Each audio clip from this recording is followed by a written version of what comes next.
नमस्ते मैत्रिणींनो, नवीन व्हिडिओमध्ये तुमचं सर्वांचं स्वागत आहे। तर मैत्रिणींनो, सकाळी 5:30चा क्लास झाल्यानंतर मी सकाळी 7 वाजता माझी मॉर्निंग ड्रिंक घेते। तर आज मॉर्निंग ड्रिंकमध्ये मी सब्जा घेतलेला आहे आणि सब्जामध्ये थोडेसे चिया सीड पण आहेत, कारण की माझे चिया सीड माझ्याकडे थोडेसे शिल्लक होते। मग मी ते सब्जाचे ज्या बिया आहेत त्याच्यामध्ये मी मिक्स करून दिले ते, आणि थोडेसेच आहेत चिया सीड आणि सब्जा सोबत आज मी 4 बदाम घेतलेले आहेत। तर आज काळे मनुके नाही घेतलेले मी, माझं खोकला आणि घसा पण दुखतोय, थोडीफार सर्दी पण आहे, त्याच्यामुळे मी फक्त सब्जा पाणी घेतले, लिंबू पण घेतलेलं नाही आहे।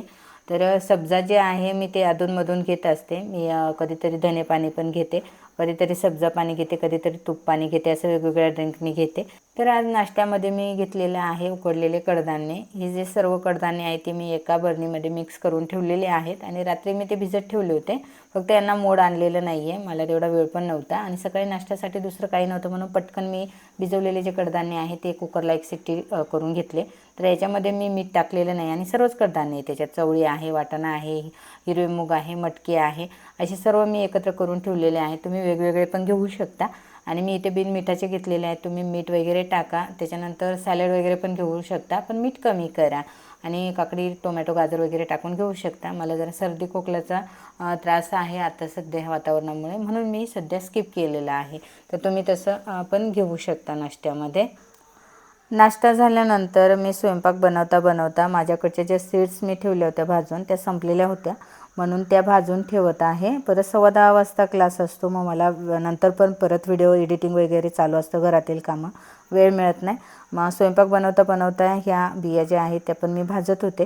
तर भोपळ्याच्या बिया मी अगोदर भाजून घेते। तर भोपळ्याच्या ज्या बिया आहेत त्याच्यातून आपली रोगप्रतिकारशक्ती वाढते आणि भरपूर फायबर असते त्याच्यामध्ये, त्याच्यामुळे वजन पण कमी होते, पचन चांगले होते। त्याच्यानंतर जे आहेत ते सूर्यफुलाच्या बिया, तर सूर्यफुलाच्या बिया ज्या आहेत त्या पण आपल्या त्वचेच्या आरोग्यासाठी खूप फायदेशीर आहेत, याने पण आपली रोगप्रतिकारशक्ती वाढते। त्याच्यासाठी सूर्यफुलाच्या बिया ह्या नक्की खाल्ल्या पाहिजेत। तर मी त्या एकत्र भाजून ठेवते। तर मी अगोदर 100 ग्रॅम आणलेल्या होत्या, तर त्याच्यातल्या 50 ग्रॅम मी भाजून ठेवल्या होत्या, 50 ग्रॅम तसेच ठेवल्या होत्या। मग आता ह्या 50 ग्रॅम राहिलेल्या त्या परत मी भाजून ठेवते, कारण की त्या लवकर संपतात। मुलगी पण खाते, मिस्टर पण खातात, त्याच्यामुळे संपतात। त्याच्यानंतर ज्या आहेत तिळीच्या बिया, तर तिळीच्या ज्या बिया आहेत हे आपल्या हाडे मजबूत ठेवत असतात, कॅल्शियम आणि इतर मिनरल्स जे आहेत त्या तिळीच्या बियांमधून मिळत असतात। तसंच त्वचा आणि केसांच्या आरोग्यासाठी पण फायदेशीर आहेत आणि आपलं जे कोलेस्ट्रॉल आहे ते नियंत्रणात ठेवते आणि रक्तदाब पण नियंत्रित करते। त्याच्यामुळे तिळीच्या ज्या बिया आहेत आपण खाल्ल्या पाहिजे। तर मी इथे भाजून घेते आणि हे सर्व एकत्र करून ठेवते, कारण की एकत्र जे आहे ते आपण दिवसभरातून 2 चमचे तरी खाल्ल्या पाहिजे। तर आणि त्याच्यानंतर ह्या ज्या आहेत त्या आळशीच्या बिया, त्यालाच आपण जवस म्हणतोय किंवा फ्लॅक्सीड असे म्हणतो इंग्लिशमधून। तर ह्या आळशीच्या ज्या बिया आहेत त्याच्यामध्ये ओमेगा 3 फॅटी ॲसिड असतं आणि याच्यामध्ये पण फायबर भरपूर असतं आणि पचन सुधारते आणि आपलं जे कोलेस्ट्रॉल लेवल आहे ते कमी करते आणि आपलं जे हार्मोन्स आहेत ते संतुलन ठेवण्याचं काम आळशी बिया करत असतात। मैत्रिणींनो, ह्या 4ही प्रकारच्या बियांपासून इतके सारे फायदे आपल्या शरीराला होत असतात, तर नक्कीच तुम्ही घरी या 4ही प्रकारच्या बिया आणा, भाजून आणि अशा प्रकारे बरणीमध्ये भरून ठेवा आणि दिवसातून तुम्ही 1 ते 2 चमचे तुम्ही स्मूदीमधून घ्या किंवा तसेच खाल्लात तरी चालेल, फक्त बारीक बारीक चावून खा। दोन्ही पायामध्ये अंतर घेतलं, दोन्ही पायामध्ये अंतर।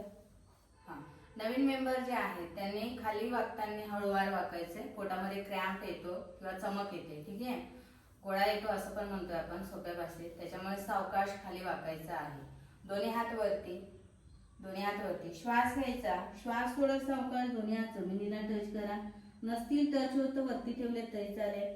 पुन्हा श्वास घेत हात वरती, पुन्हा श्वास सोडत हात खाली, श्वास घेत हात वरती, सावकाश। पाय जे आहेत ते सरळ ठेवायचे, हळूवार करायचे। त्यानंतर घरातील सर्व कामं आवरल्यानंतर 10:15 ते 11:15चा मी ऑनलाईन एक्सरसाइजचा क्लास घेतला आणि मी पण ह्याच वेळेस एक्सरसाइज करते 10:15च्या वेळेस। 10:15 वाजता व्यायाम करून मी माझं वजन जे आहे ते कमी केलेलं आहे।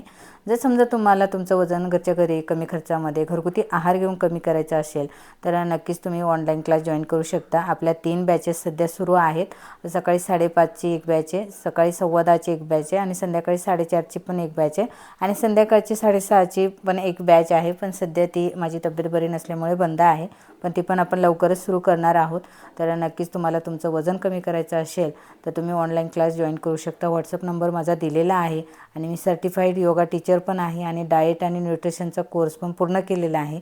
तर नक्कीच तुम्ही क्लास जॉईन करा, तुमचं वजन कमी करा। हा व्हिडिओ कसा वाटला लाईक आणि शेअर नक्की करा।